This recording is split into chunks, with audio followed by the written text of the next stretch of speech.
જાણો, શીખો અને અપડેટ રહો. દુનિયાભરની અવનવી અપડેટ્સ મેળવવા માટે આજે જ અમારી યુટ્યુબ ચેનલને સબસ્ક્રાઇબ કરો.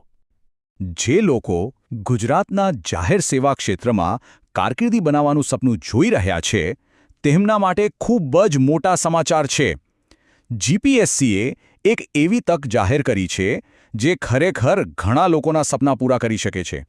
તો ચાલો આ જાહેરાતની બધી વિગતોને એકદમ નજીકથી જાણીએ. સ્ક્રીન પર જે આંકડો દેખાય છે એના પર ખાસ ધ્યાન આપજો. 270+. હવે આ કોઈ નાનો સૂનો આંકડો નથી. આ છે એક તક, એક મોટી આશા. ગુજરાતના હજારો યુવાનોના ભવિષ્ય સાથે જોડાયેલો આ આંકડો છે. તો ચાલો જોઈએ કે આ આંકડા પાછળ આખરે છે શું. તો ચાલો હવે રહસ્ય પરથી પડદો ઉઠાવી જ લઈએ. આ જે 270+નો આંકડો છે ને, એ બીજું કશું જ નથી, પણ ગુજરાત જાહેર સેવા આયોગ એટલે કે આપણી જીપીએસસી દ્વારા જાહેર કરાયેલી નવી ભરતીમાં ખાલી જગ્યાઓની સંખ્યા છે. જી હા, બિલકુલ સાચું સાંભળ્યું.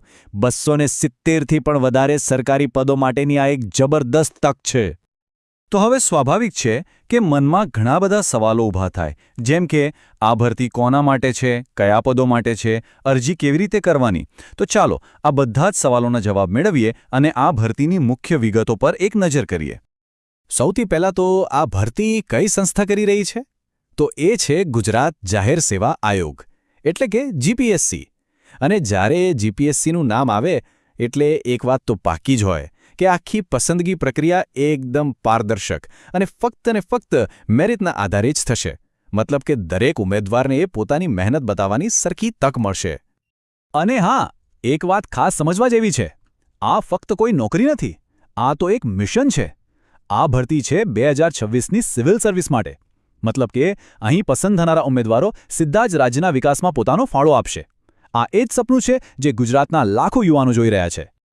અને ફરીથી આપણે એ જ જાદુઈ આંકડા પર આવીએ છીએ.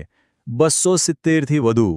આટલી મોટી સંખ્યામાં જગ્યાઓનો સીધો અર્થ એ છે કે આ વખતે સફળ થવાની તક ઘણા બધા ઉમેદવારો માટે છે. એટલે જ આને માત્ર એક ભરતી નહીં, પણ એક સુવર્ણ તક કહેવાય, જેને કોઈ પણ સંજોગોમાં ચૂકવી ન જોઈએ. સારું, તો આટલી મોટી તક વિશે સાંભળીને મનમાં પહેલો સવાલ એ જ આવે કે ભાઈ આના માટે અરજી કોણ કરી શકે? એજ્યુકેશન ક્વોલિફિકેશન શું જોઈએ? ચાલો હવે એના પર જ વાત કરીએ. અને સારી વાત એ છે કે લાયકાતની શરત એકદમ સીધી અને સરળ છે. જો કોઈ પણ ઉમેદવાર પાસે સરકાર માન્ય યુનિવર્સિટીમાંથી ગ્રેજ્યુએશનની ડિગ્રી હોય, બસ, તો એ આ ભરતી માટે અરજી કરી શકે છે. પછી ભલે કોઈ પણ સ્ટ્રીમમાં હોય, બીજું કશું જ નહીં. ઓકે, તો જો લાયકાત પણ છે અને આ તકને હાથમાંથી જવા દેવા નથી માંગતા, તો હવે જે માહિતી આવી રહી છે એ સૌથી વધારે ઇમ્પોર્ટન્ટ છે. કારણ કે એક તારીખ છે જે બધું જ નક્કી કરશે. તો હવે મનમાં એ જ સવાલ હશે કે અરજી કરવાની છેલ્લી તારીખ કઈ છે? એ કઈ ડેટ છે જેને આપણે બિલકુલ મિસ નથી કરવાની? તો આ રહી એ તારીખ, ખાસ નોંધી લેજો. 16 ફેબ્રુઆરી 2026, 16/02/2026. પોતાના મોબાઈલમાં રિમાઇન્ડર સેટ કરી લો, કેલેન્ડરમાં માર્ક કરી લો. જે કરવું એ કરો, પણ આ તારીખ ભૂલતા નહીં. કેમ કે આ દિવસ પછી એપ્લિકેશન માટે કોઈ ચાન્સ નહીં મળે. બધી જ પ્રોસેસ આ તારીખ પહેલાં પૂરી કરવી પડશે. ચાલો, તો અત્યાર સુધીમાં આપણે તક શું છે એ જોયું, લાયકાત શું જોઈએ એ સમજ્યા અને છેલ્લી તારીખ પણ નોંધી લીધી.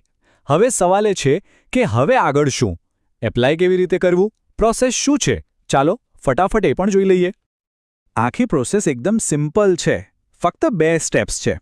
પહેલું સ્ટેપ, જીપીએસસીની ઓફિશિયલ વેબસાઇટ પર જાઓ અને ત્યાં આપેલી જાહેરાતની બધી જ ડિટેલ્સ એકદમ ધ્યાનથી વાંચી લો. અને બીજું અને સૌથી અગત્યનું સ્ટેપ, 16 ફેબ્રુઆરી 2026 આવે એ પહેલાં ઓનલાઈન એપ્લિકેશન ફોર્મ ભરીને સબમિટ કરી દેવાનું છે. બસ આટલું જ.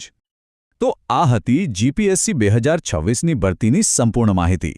270થી વધુ જગ્યાઓ અને સિવિલ સેવામાં એક શાનદાર કારકિર્દી બનાવવાનો મોકો. હવે છેલ્લો અને સૌથી મોટો સવાલ એ છે કે શું આ તકને એક પડકાર તરીકે સ્વીકારવાની અને પોતાના ભવિષ્યને એક નવી દિશા આપવાની તૈયારી છે? કારણ કે નિર્ણય